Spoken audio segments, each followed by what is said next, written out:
Rounding X point ammunition and 45 ACP and 40 Smith & Wesson. Our 45 ACP is a 230 grain hollow point, and our 40 Smith & Wesson is a 180 grain hollow point. So to test the 45 ACP, I'm going to run my 5.3 inch Glock 41, and the 40 Smith & Wesson, my 5-inch barrel M&P 2.0. So very interesting ammunition overall.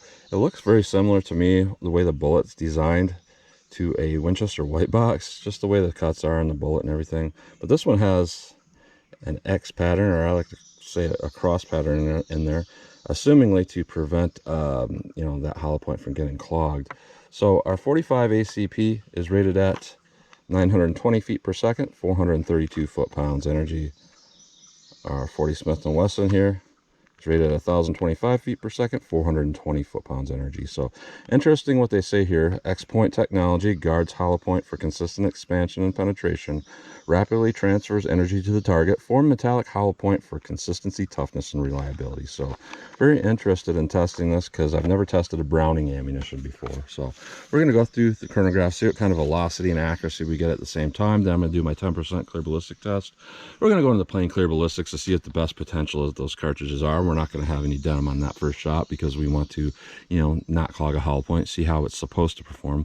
Then after that, I'm going to do more of our real world simulation. I'm going to have 4 layers of denim on this first 3-inch piece that represents our pectoral muscle.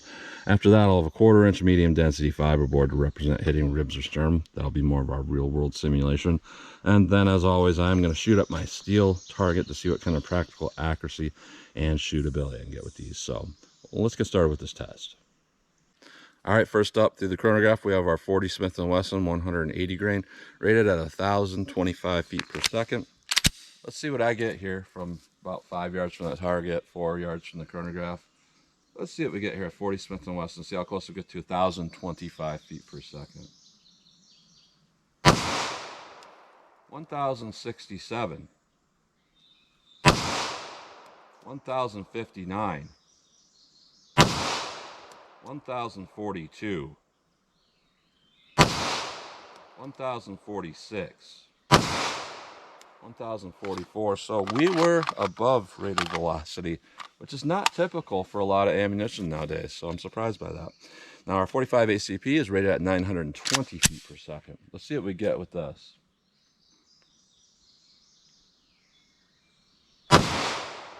979. 939. 970. 922, 970. So although we did have a 50 feet per second spread there, they were pretty much, most of them were over the rated velocity. So that's pretty impressive to see that. So let's hit our ballistics gel blocks, see how these compare. All right, first up, we're going to go into plain clear ballistics to see what the best potential of these are. No denim to clog that hollow point, no rib simulation to slow down penetration. So 40 Smith & Wesson, let's see what we get here.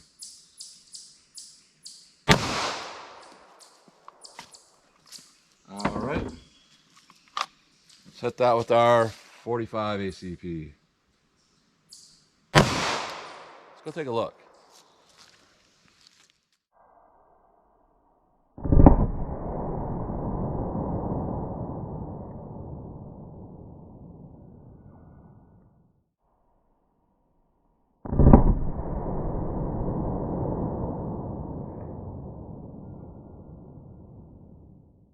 All right, so we had a ton of energy transfer here in this first 3 inches energy dump.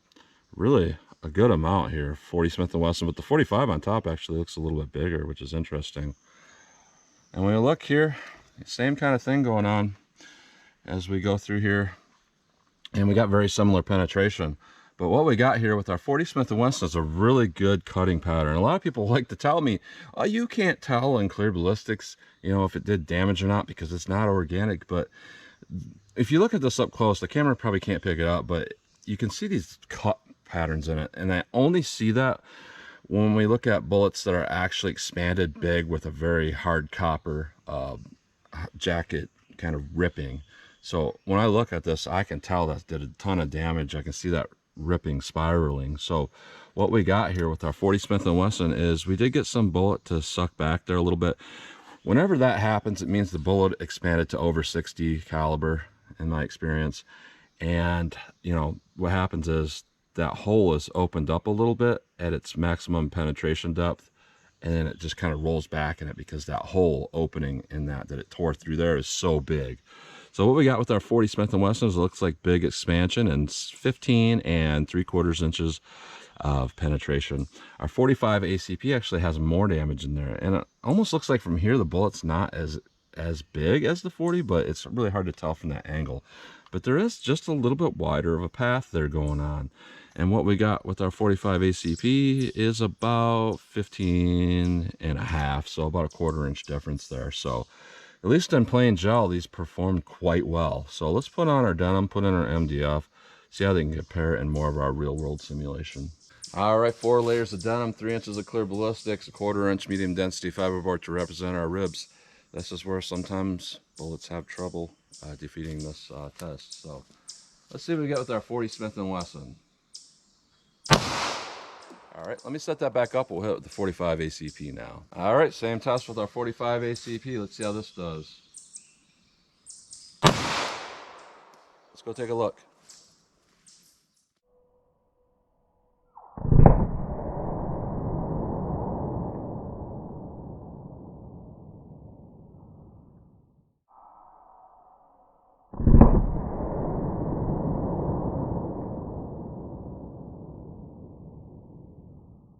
All right, so interesting performance here.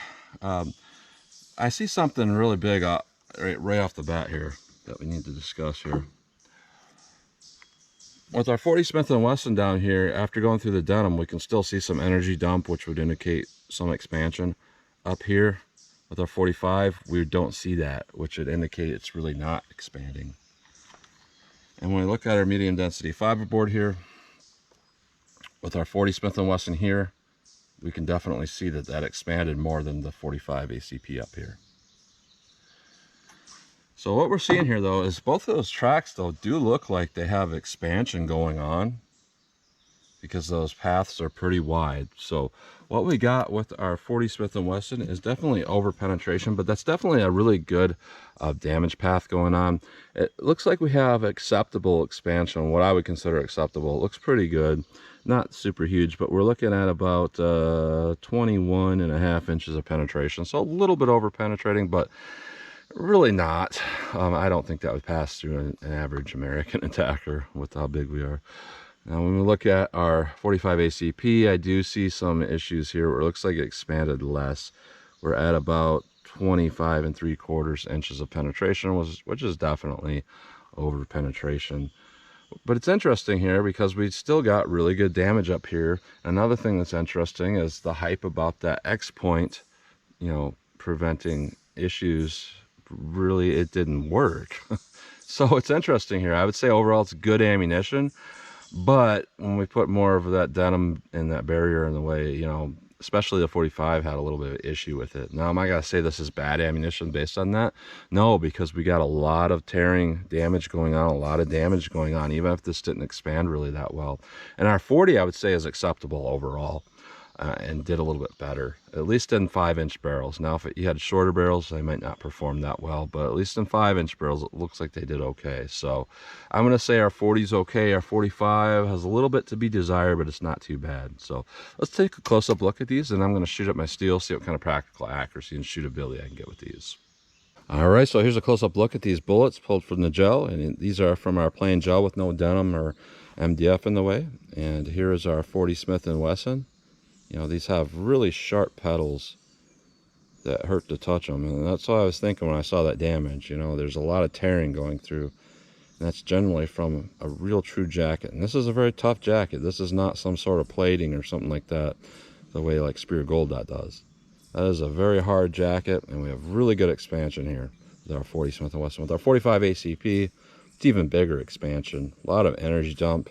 If we can see just based on the size of this, why there would be more damage going through the plain gel. Just huge amount of expansion. We have one wicked petal sticking out right there. Very impressive. Now going through our medium density fiberboard, our 40 Smith & Wesson here actually performed really well.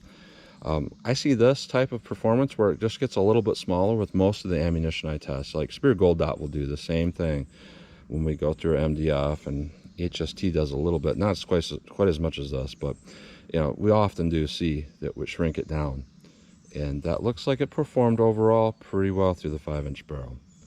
Now, a 45 ACP is where we have an issue here going through the denim and MDF. You know, it looks like the X point's still down in there, and there's a bunch of denim in front of that. So that X point really did not do anything to prevent that hollow point from being clogged. Because we saw in the first 3-inch piece, you know, it has nothing to do with the MDF impact. It has to do with that first 3-inch piece. We saw no energy dump really going in that. It was just a poked hole through, which would mean that in the first 3 inches, you know, in plain gel, it's expanding. With denim in the way, it's not. It's clogging immediately, and it's not expanding. So that X point just did not do its job. So what we're seeing here is the reason why these expanded is because they're very high energy. So, you know, you put enough energy on something, it really doesn't matter what the design is. So overall, it's not a bad choice. It has a really tough jacket. I think it would defeat barriers pretty well also because of how tough that jacket is. But our 40 Smith & Wesson, I would say, is in the realm of acceptable. Our 45 ACP has a little bit to be desired. That being said, it's very accurate, and I could see, you know, possibly taking like a deer with something like this, because you pass through an animal, and that might be a good thing. But I mean, as far as personal defense, not bad overall. This would still do a lot of damage, but we do want to see expansion if we can get that, and we just kind of failed on that, but we did okay with that. So let's a close-up look at those. All right, I'm 12 yards from the target. I want to see what practical shootability I can get with these. I know a lot of people like to see this stuff.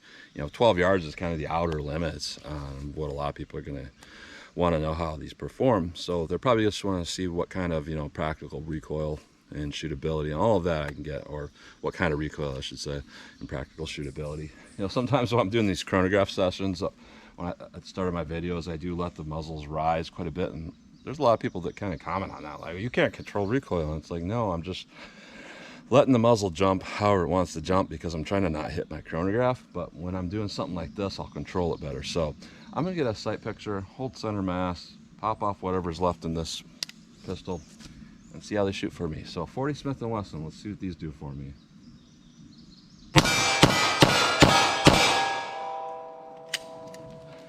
All right, not too much recoil. They seem to work pretty well for me. 45 ACP, I'll do the same thing here. All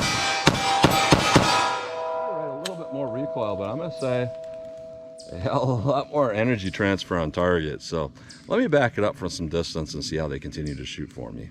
All right, 75 yards from the target. I love coming back this far when I have my 5-inch pistols out. You know, it's a challenge. Plus, you know, these are a little bit more capable than some of my shorter barrels. At least for me, it seems like. I don't think it's so much sight radius as it is they did just shoot more accurately. But when I look at something like this, especially with the 45 ACP, it kind of has some attributes that I might consider pretty good for hunting if I, you know, SHTF situation.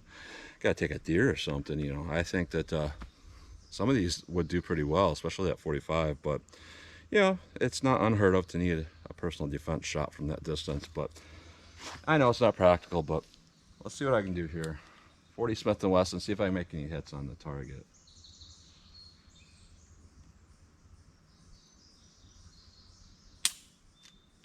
Gotta rack one in, don't I?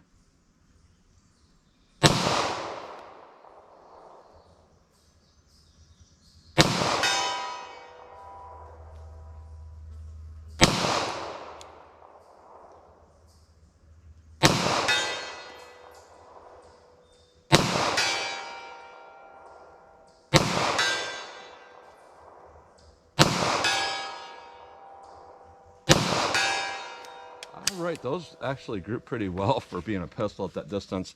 My issue was I was trying to compensate right off the bat, thinking maybe I have to aim maybe a little bit high, and they're actually hitting just a hair low for me for my point of aim, which is not typical for me.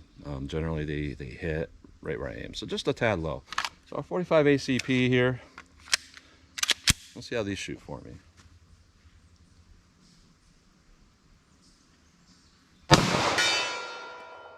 Wow, that rocks that pretty hard.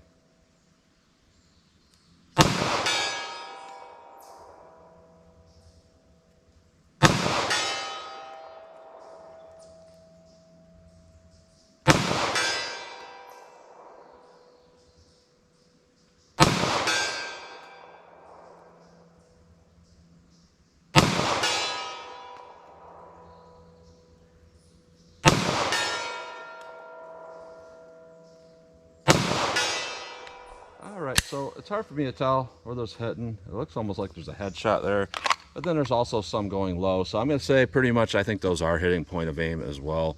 It's just anything that's off is kind of on me. So overall, I would say this ammunition isn't that bad. Now, I'm going to tell you guys this. This is absolute truth.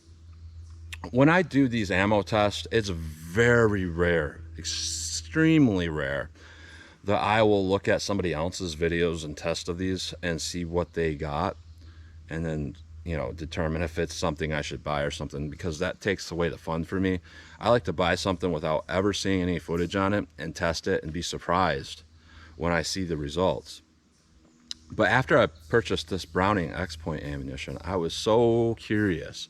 And I also did this with the CCI Uppercut. That's the only two ammunitions I've done this with in the past, I don't know, 5 years, where I looked at somebody else's performance before I tested it. But after I ordered this Browning ammunition and it was on its way, I'm like so curious about what other people will get. And I found a few videos online, and it honestly looked like people were not getting that good a performance with it. I was like, oh man, this isn't that good. So I pretty much prepared for, you know, almost shooting through 2 blocks of gel with no expansion. So I was kind of surprised when I did get expansion in the plain gel. And I was also kind of surprised it didn't look like it did that bad through the MDF. So honestly, I'm looking at this, there's definitely better choices for both calibers here. But one thing I will say is above rate of velocity with both, we never see that anymore. So we had good power, and that always accounts for something. Even if an ammunition might not expand perfectly, that extra power does account for enhanced stopping ability. So I'll give it that. It had good power. We had good energy. And the 40 Smith & Wesson, I'm going to say, I think that's not bad overall. It's not bad overall. If you have a 5-inch pistol, I should say. Now, if you got some sort of subcompact, I'm not going to say, okay, go out and get this ammunition. But if you have a 5-inch pistol, and say you got something like this, or a Beretta 96 or something like that, and you can get this ammunition real cheap, you know, cheap enough to practice with and also carry, I would say that's not too bad of a choice. There's a lot worse choices out there. The 45 ACP also, even though it kind of failed through our MDF and denim shots, it's a very accurate ammunition. It shoots pretty good for me. It's very powerful. It's very shootable for how powerful it is. Very accurate, and it seems to pack a wallop when it hits that steel. So even though it over penetrated, I would still say it's not a bad choice of ammunition. Just based on all the tests I've done over the years, you know, you don't necessarily see much damage in gel if it didn't expand. And this, you know, the 45 didn't expand that well, but we still saw good damage. So, well, I'm not going to say this is better than anything else. I'm still going to tell you, you should probably get HST, especially like in the 45, you should probably go 185 grain, because, you know, it's hard to get a 230 grain to expand. I would recommend the 230 grain Hydroshock over this 230 grain.